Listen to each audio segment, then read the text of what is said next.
Bonjour à tous et bienvenue dans La Bulle d'Antan. Aujourd'hui, je vais vous parler d'un objet que j'ai trouvé récemment en vide-grenier et qui m'a immédiatement replongé dans mes souvenirs d'enfance. Comme beaucoup d'enfants dans les années 80 et 90, j'adorais les robots transformables. Que ce soit les vrais Transformers ou d'autres jouets du même genre, j'étais fasciné par ces objets capables de passer d'un véhicule ou d'un objet à un robot. Et cette année, lors d'un vide-grenier, je suis tombé sur une trouvaille assez incroyable. En me promenant entre les stands, mon regard a été attiré par un bateau posé sur une table. Ce qui m'a d'abord intrigué, c'est la petite hélice située à l'arrière. Sur le moment, je me suis dit qu'il s'agissait sûrement d'un bateau destiné à flotter dans l'eau. En le prenant dans mes mains, j'ai commencé à observer les détails. Et là, quelque chose m'a sauté aux yeux.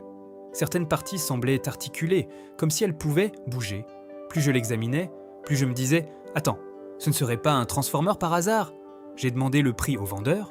Sa réponse « 50 centimes d'euros. » À ce prix-là, je n'ai pas hésité une seconde.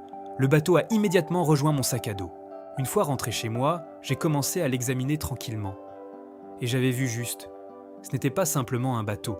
C'était bien un robot transformable représentant le Titanic. Après quelques manipulations, le célèbre paquebot devenait un robot assez impressionnant. J'adore ce genre de jouet, car il montre toute l'imagination qu'il pouvait y avoir à l'époque. Transformer une voiture ou un avion, c'est déjà original, mais transformer le Titanic en robot, il fallait quand même oser. Par curiosité, j'ai effectué quelques recherches sur Internet. Et là, surprise, j'ai découvert que ce modèle était recherché par certains collectionneurs. J'en ai vu un exemplaire encore sous blister qui a été vendu aux alentours de 120 à 130 euros sans les frais de port. Même sans emballage, certains exemplaires étaient affichés autour de 55 euros, auxquels s'ajoutaient parfois des frais de port importants. Autant dire que pour 50 centimes, j'ai réalisé une très belle trouvaille.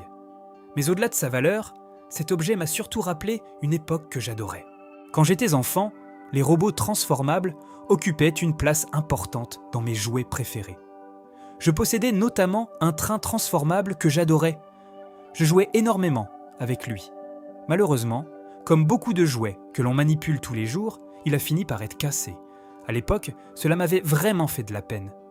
J'ai toujours aujourd'hui plusieurs jouets que j'ai eus étant enfant, comme une voiture de sport grise qui se transformait en robot et que j'ai adoré énormément. J'ai encore un robot vert assez particulier qui peut se transformer en pierre. C'était un jouet assez original, dont je garde encore aujourd'hui un très bon souvenir. Je possédais également un avion transformable qui me fascinait énormément. Et bien sûr, il y avait aussi une Jeep qui se transformait en robot. Je passais des heures à les transformer, les détransformer et inventer toutes sortes d'aventures.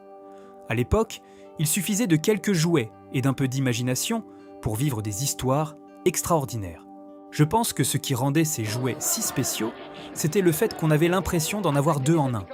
Une voiture devenait un robot, un avion devenait un robot, un train devenait un robot. Et aujourd'hui encore, lorsqu'on retrouve ces jouets dans un carton ou sur un vide-grenier, on retrouve immédiatement les sensations de notre enfance. Ce ne sont pas seulement des morceaux de plastique, ce sont des souvenirs. Cette trouvaille du Titanic transformable restera sans doute l'une de mes meilleures découvertes en vide-grenier de ces dernières années. Pas seulement parce qu'elle vaut plus que les 50 centimes que j'ai payés, mais surtout parce qu'elle m'a permis de me rappeler tous ces robots transformables avec lesquels j'ai grandi. Et vous ? Avez-vous eu des Transformers ou d'autres jouets transformables quand vous étiez enfant ? Dites-le moi dans les commentaires, je serai curieux de connaître vos souvenirs. Si cette petite bulle de nostalgie vous a plu, n'hésitez pas à liker la vidéo, à vous abonner à La Bulle d'Antan et à partager vos plus beaux souvenirs des années 80 et 90.